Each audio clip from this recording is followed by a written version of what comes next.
What's up, everybody? Welcome to a new series that I'm doing where I'm going to analyze and go over some of the community-made maps that people are making. And they're really awesome. I mean, there's some really cool ones. And if you like this kind of video, just leave a comment. Make sure to tell me you like it so I can make future videos. But we're just going to hop right in, get started on looking at some of these maps that people have made. So the first one we're going to look at is by Sir James. His YouTube is Gamer Fusion. And why I'm showing you guys this one first, because he used basically all the terrain that comes in the Halo Flashpoint box, like the Spartan edition, and just created a map out of it. Really cool for the community that they can just take a couple of boxes of the Spartan edition and create maps. And this is a very well thought out map. So I believe what it is, like I said, is two Spartan editions combined. You can see the two taller buildings, one in the top right hand corner, one in the bottom left.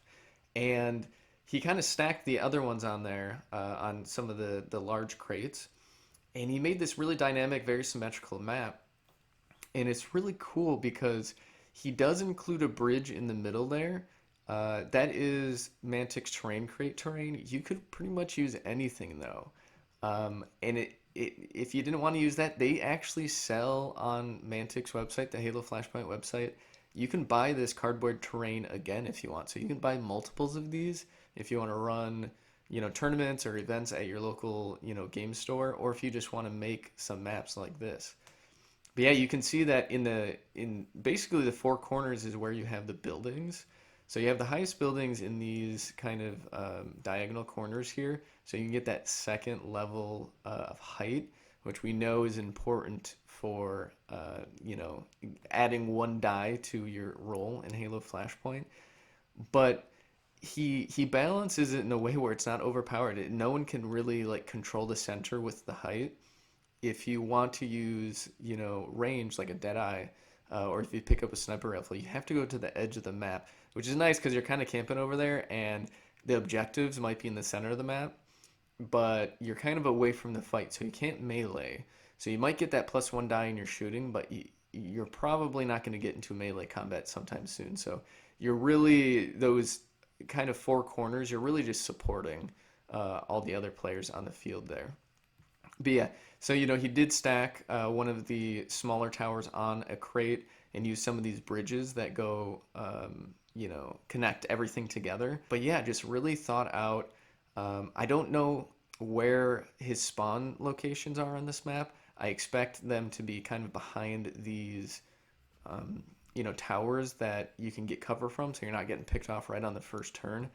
But yeah, you can easily jump up to this middle section within a couple of turns, like one, two, and then maybe by the next turn you can get to the higher sections, higher floors, or you can make a dash to the middle. Maybe there's an equipment or there's a weapon in there. Maybe the oddball's right in the middle, and you want to dash right to the middle there. There's plenty of hiding spots, so you can play tactically, and it's overall an awesome map. And you can really get a good sense of where everything is. He makes it very easy for you to, if you want to build it at home, just kind of plop them together. And here's a top-down view. He actually flipped, so this was technically his first photo, but he actually flipped the board over and flipped all the terrain around so you can see how the other side would look. And it looks pretty good. I do like the blue, but everything blends in a little bit too much. This more like live wire, deserty look to it. Looks really cool, and he's got some models on there. You can tell he's played some matches.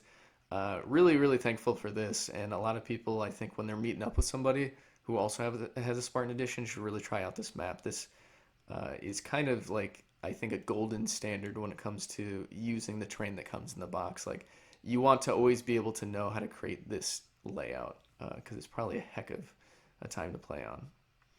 And here's another angle there, but really cool. I think we're gonna get on to our next one though, but this is definitely a favorite. All right, so the second community map that we're gonna go over today is this one right here. This one's made by the guy by the name of Hal.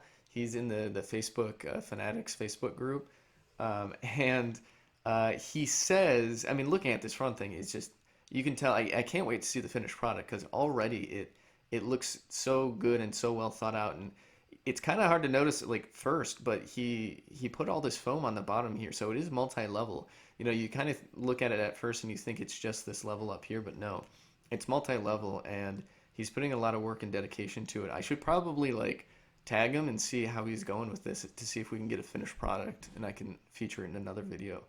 But he specifically said that this one is more inspired by Narrows. So if you like Narrows and Halo 3, something like this might be really fun to build. And it doesn't seem too complicated. It's using Mantic's own terrain crate, a couple other things, some foam, but you can really make it however you want. I see that I'm not too sure where the spawns are as well, but they've got to be probably up top here or maybe on the bottom. But you have this long center platform. He put some good cover in there so you don't get those 2 extra dice added to you when you're getting shot at for a clear shot. Let's take a look at some of the other photos. But you have these side bunkers as well, and you can tell he's only using about half of them, so you could probably get up there and rush to the middle, which is important because that is the thing with Narrows is you only have like man cannons on the other side, and you can't really pinch in the middle other than going underneath. And it's really important that you have these kind of flanking opportunities. But this is a map I think totally everyone's going to the center. It's no doubt about it. You want to get to the center. You want to control that center point and hit your opponent from all angles. Let's get another look here. Yeah, so you get a little bit better view of the foam that he makes and this nice like underpass that you can, you know, sneak through from the bottom and totally avoid getting shot with the right cover. And man, it just makes me so excited to see more of what the community creates. But it definitely shows how you can take one box of Mantic's Terrain Crate and use it as kind of like an accessory, not to create the whole map, but really piece together a few different things. Foam, you can see that there's some grates that he probably purchased on Amazon and hot glued on there to really make the map feel less samey and more diverse. So he could make this look like a rubble rock, you know, kind of ground, dirt ground with a UNSC structure on top of it. And that's what's really cool about it. I would love to see this play because there's so many levels. It really makes the map bigger. So it might be a little bit slower, but with the range and everything, I think it'll be great. But yeah, and then I included a little photo of Narrows to kind of give you an idea of what he was going for. But this one we'll have to see in future videos. I'm gonna have to contact him to see if he's made any changes to this yet. Okay, and this next one is insane. Just the dedication that people have to this game is awesome.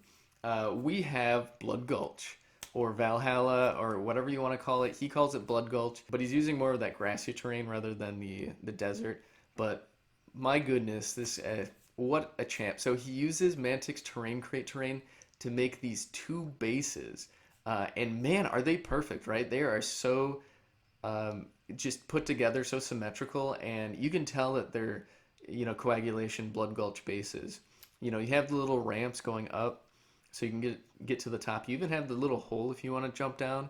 I don't think you're gonna utilize that because there's no way to like navigate your models in there.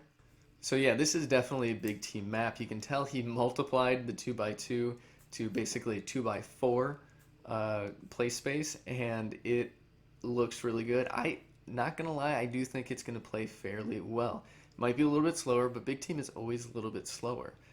But you can see here, he has these bases a little off center, and you kind of have to do that because there's only an even number of squares on the maps. It's not uneven, so it's really hard to get that centered. But he's kind of adjusted it by making the other base slightly off center on the opposite direction as well.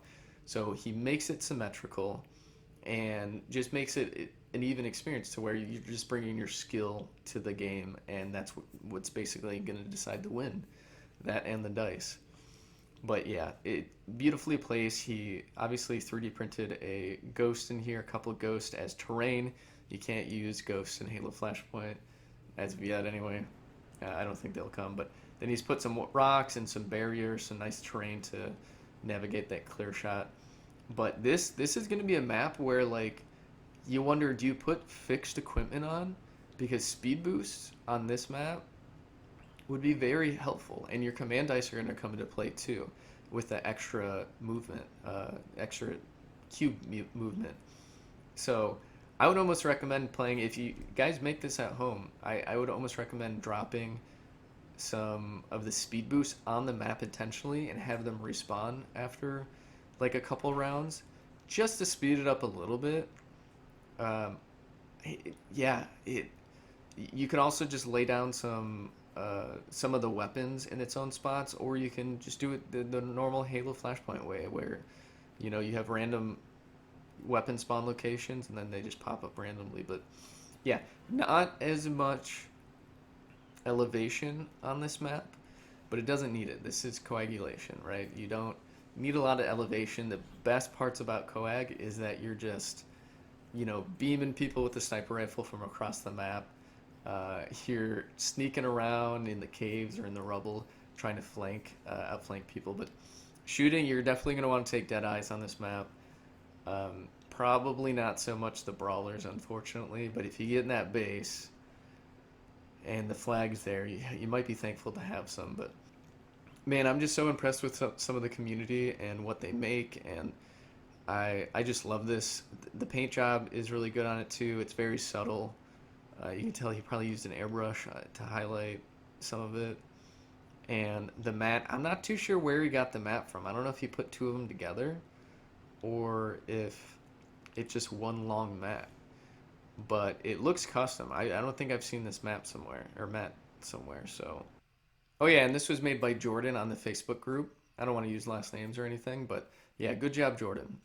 But that's it. It was really fun looking at these maps. If you have a map that you want me to talk about on here, send it directly to me on YouTube. Otherwise, I'm always checking out the Discord and the Facebook groups and, looking at those and saving them to talk about later. But feel free to send them to me if you don't want to post them there, or if I miss it, and then I can kind of go over some of the maps there. But yeah, otherwise, thanks for watching. Stay tuned for the next one. This has been really fun. So see you guys.